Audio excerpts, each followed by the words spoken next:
So let's talk about the second way of making inference, which is also quite important, which is called hypothesis testing. Let's start with some introduction.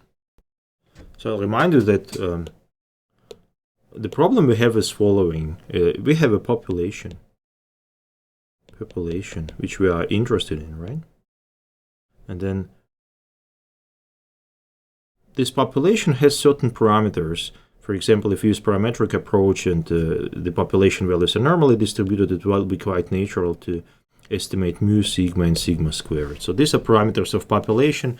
They tell us how values are distributed inside this population.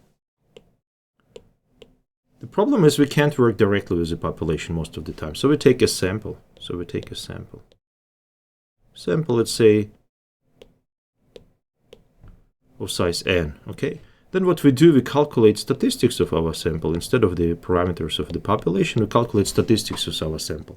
And then the inference is when we use these statistics, the calculated statistics, to get a knowledge about parameters of the population. Okay, can we do that? Well, we learned already that we can do it in one way. When we take these statistics, sample size, average, and standard deviation. Of course, it depends on which parameter you estimate. Here we are talking about average values. And then you estimate the parameter, the corresponding parameter, the mu, of the population as an interval, okay, as an interval. So you have the lower and upper boundary of this interval, and then with a certain chance, the true mu will be inside, okay. This chance is defined by a confidence level.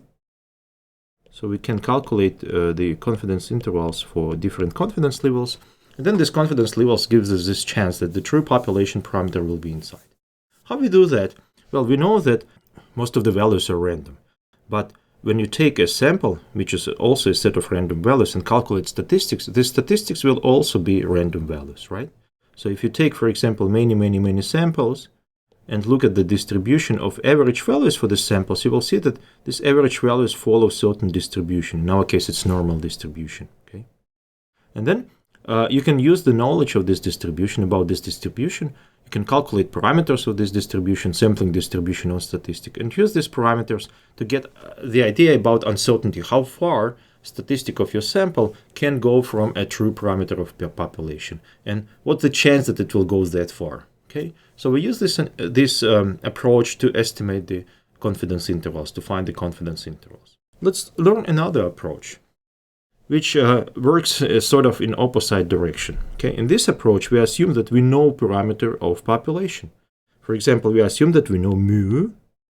We know that mu is a particular value, mu0. Or maybe mu does not exceed mu0, right? So it's equal or smaller. Or for example, mu is equal or larger than mu0. So we assume that we know something about our population. This knowledge, this assumption, is called a null hypothesis. Null hypothesis.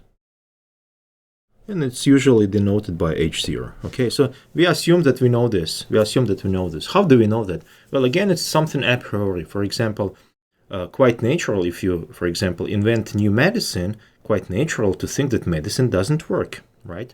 So you need to make some efforts to prove that medicine works. So in this case, the average effect from the medicine on curing a particular disease will be 0, for example. And then you make a test, okay? So it means that you take some patients, calculate average effect, calculate standard deviation, and then you can estimate a chance to get a sample like you have, or even more extreme, relative to the null hypothesis, if null hypothesis is true. So it means that, for example, if, for example, your medicine fights with a body temperature, with a high body temperature, and all patients in your sample got a good decrease of the body temperature, for example, at least by 1 Celsius decrease, you can calculate if it is this possible. If we take the whole population, the medicine will not work. Okay. So this chance to get a sample as extreme as yours, or even more extreme, it's called a p-value. So it's a probability to get a sample like you have, or even more extreme if null hypothesis is correct. And then, if this probability is too small, you reject null hypothesis because it seems like your sample is too extreme from being taken from this population. If your probability is large enough, So it means that you don't have enough evidence that your sample is too extreme. Okay, let's say that probability is 0.1%. Well, it's indeed extreme, right? It's very unlikely you will get a sample like you have if null hypothesis is correct. But if, for example, probability is 5-7%, well, that's likely. That's not that small number, right? So this might happen, and assuming that null hypothesis is something that most natural, most expected phenomenon, then we can't reject this null hypothesis. So that's the basic idea. Now, as I said, that null hypothesis is something that is most natural and most expected. However, if we can't support null hypothesis, we need to take another hypothesis. In this case, it's called alternative hypothesis. If null hypothesis is denoted by H0, the alternative hypothesis is denoted by H1. Okay? And then the statistical test allows us to find a probability to get a sample like we have, or even worse, if null hypothesis is true.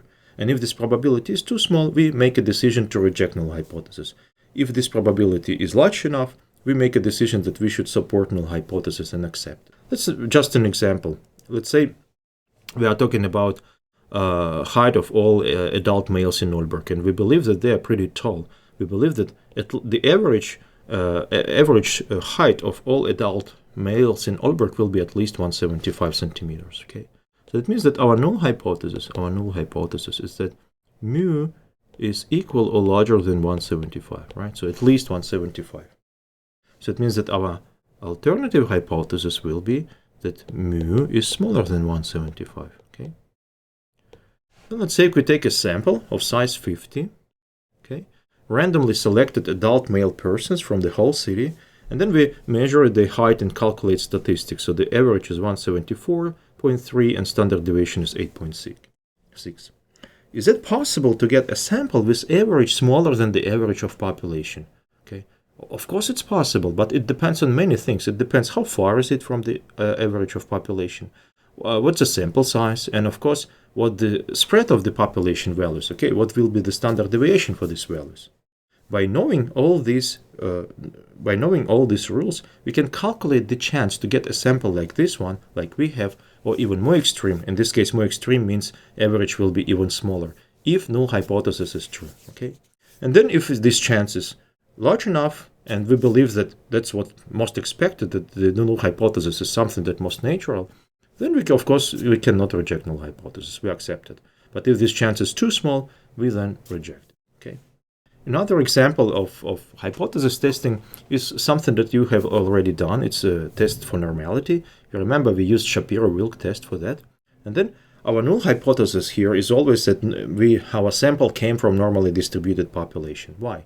Well, first of all, many random values in the world are normally distributed. So this is a quite natural assumption about the population values, if they're indeed normally taken. The second, you may have some a priori knowledge about the population distribution. For example, someone have already worked with the population and proved that it is normally distributed. So it's quite natural assuming that your random values came from normally distributed population.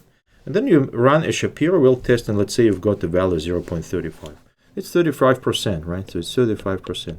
So it means that 35% chance to get a sample like you have, or even worse, it means it will look even less normal, okay? If null hypothesis is true, and this chance is pretty large, right? Now think, what happens if you reject null hypothesis with this p-value?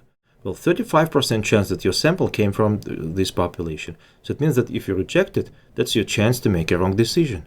So if you reject null hypothesis in this case, and that's the second meaning of p-value, it's a chance to make a wrong decision. It's a chance to incorrect rejection of null hypothesis if, in fact, null hypothesis is correct. Okay.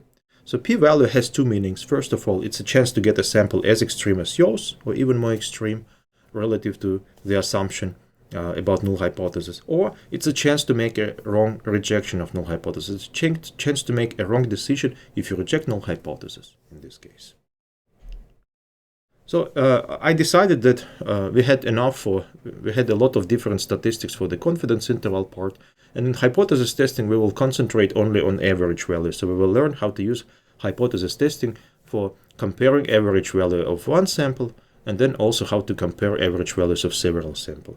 If you want to learn how to do it for the proportions and for variance or for other statistics, it's absolutely the same. You just need to use another distribution, and we already know how to estimate the parameters of this distribution. And because in this lecture we are going to talk only about average values, we will assume that sample size in all these examples is large enough, or it's small but it's randomly taken from normally distributed population. So I will not tell anything about normality anymore. I assume that its normality assumption is met. Okay. And then we also assume that we don't know anything about population. So we will try to make this test only based on the sample. But of course, we can make an assumption. We can make a null hypothesis, which we are going to use to estimate the parameters of the population.